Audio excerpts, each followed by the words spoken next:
Hey guys, today there's two books that I want to turn you on to. One is called The Rise and Fall of the Jewish Gangster in America. It's by Albert Fried.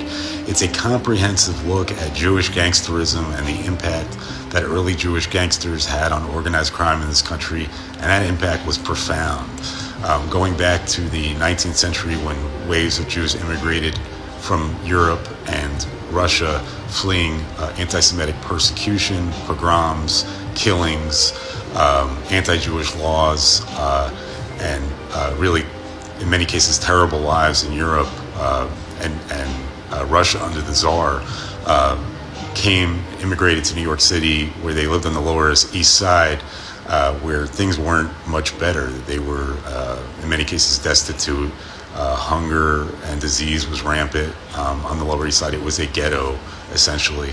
And from that cauldron of sort of societal ills, a class of Jewish gangster was born.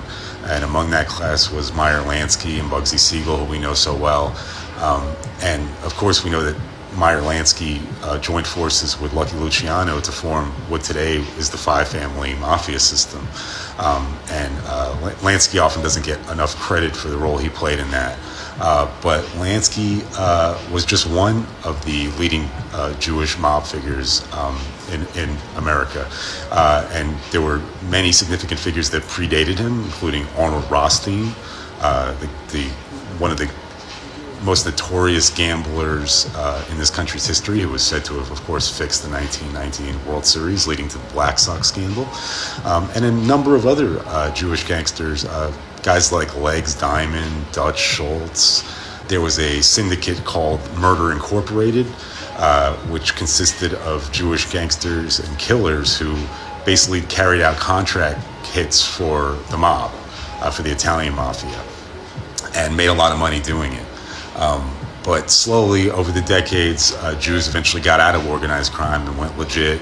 This book, The Rise and Fall of the Jewish Gangster, really explores the psychology and impact of Jews had on organized crime in this country, and especially as it pertains to their work with the Italian mob. At the time, that combination of Jews and Italians was called the combination, or the combo, and they worked very well together and very efficiently, specifically during Prohibition, as well as in the casino rackets.